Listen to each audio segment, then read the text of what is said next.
এই টমেটোটি পিচকানোর জন্য মোট কটি গাডার লাগবে, আর একটি বেলুনকে ফাটানোর জন্য মোট কতবার ফুঁক দিতে হবে। তাছাড়া চক দিয়ে তো আমরা ছোটবেলায় সবাই লিখেছি, বাট এটা হয়তো দেখিনি যে একটা চক মোট কতগুলি ওয়ার্ড লিখতে পারবে।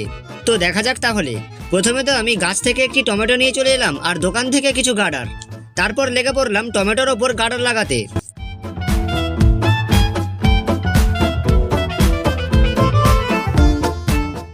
আর 45টি গাডার লাগানোর পর এই টমেটোটি পিচকে গেল।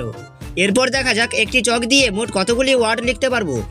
আর ভাই চকটিকে প্রায় অর্ধেকটা লিখে শেষ করার পর আমার মনে পড়লো যে আমি তো ওয়ার্ডগুলি এখনো গোনাই শুরু করিনি। এবার আমাকে আবার প্রথম থেকে শুরু করতে হবে।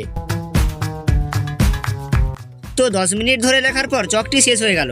আর একটি চক মোট 137টি ওয়ার্ড লিখতে পারবে। এবার দেখা যাক একটি বেলুনকে কতবার ফুঁক দিলে সেটি ফেটে যাবে।